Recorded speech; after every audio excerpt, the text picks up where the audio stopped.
अस्सलामुअलैकुम। सिरात मुस्तकीम news channel के ज़रिए सऊदी अरब में मौजूद तमाम गैर मुल्की अफराद से एक अहम खबर शेयर की जा रही है कि ओदा का जो फॉर्म आप लोगों ने फ़िल किया था उसी के लिहाज से कुछ लोग जालसाजी करके जाली SMS करके टिकट सेल करने की बातें कर रहे हैं और लोगों से कह रहे हैं कि उनके SMS उनको भेजा जा रहा है ताकि एक अकाउंट में वो रकम ट्रांसफ़र कर दें। याद रखें, अभी तक की इतलात के मुताबिक ओदा से किसी को SMS अभी सऊदी हुकूमत की जानिब से जारी नहीं किए जा रहे हैं।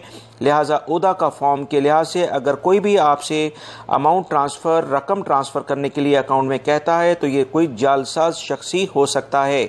अब रही पाकिस्तानी एम्बेसी के फॉर्म जो कि उन्होंने अपनी एक वेबसाइट जिसका लिंक मैंने भी दिया है, इस वीडियो में भी मैं आपको दे रहा हूँ, उसमें उसके ज़रिए जो मैसेजेस लोगों को आ रहे हैं उसमें लाजमन पाकिस्तानी एम्बेसी ऑफिशियल तरीके से आपसे कांटेक्ट करेगी। कभी भी कोई ज़ाती अपने तौर पर मैसेजेस आपको नहीं भेजेगा। अगर कोई भी आपको शख्स ज़ाती मैसेजेस पाकिस्तानी एम्बेसी के लिहाज से भेजता है तो इसके बारे में आपको लाजमन तहकीकात करनी चाहिए, कहीं आप अपनी रकम 1800-2000 रियाल कहीं गवा ना बैठें।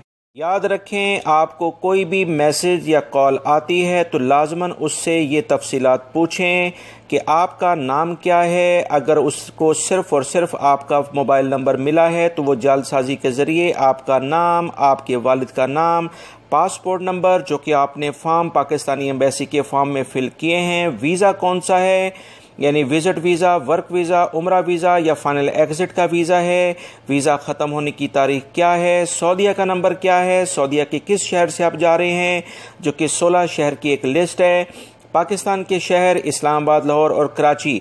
ये वो तफसीलात हैं दोस्तों जो कि आपने फॉर्म में पाकिस्तान एम्बेसी को जमा कराई हुई हैं। धोखेबाज शख्स के पास ये मालूमात आपके बारे में नहीं होंगी।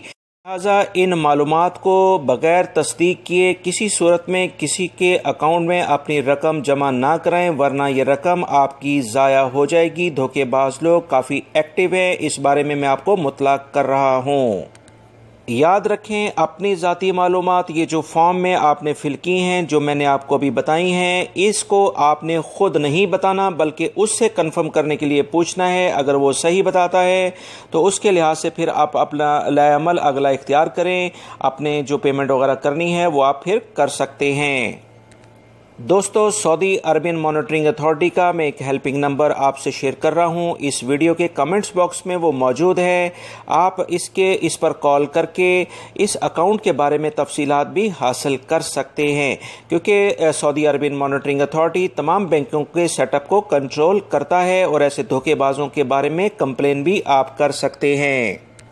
उम्मीद करता हूँ ये जो मालूमात मैंने आपसे शेयर की हैं ये आपके लिए काफ़ी फ़ायदेमंद होंगी। इसको अपने दूसरे दोस्तों से लाजमी शेयर करिएगा ताकि दूसरे अफराद भी धोखेबाज लोगों से बच सकें। अपना बहुत सारा ख्याल रखिएगा। अस्सलामु अलैकुम।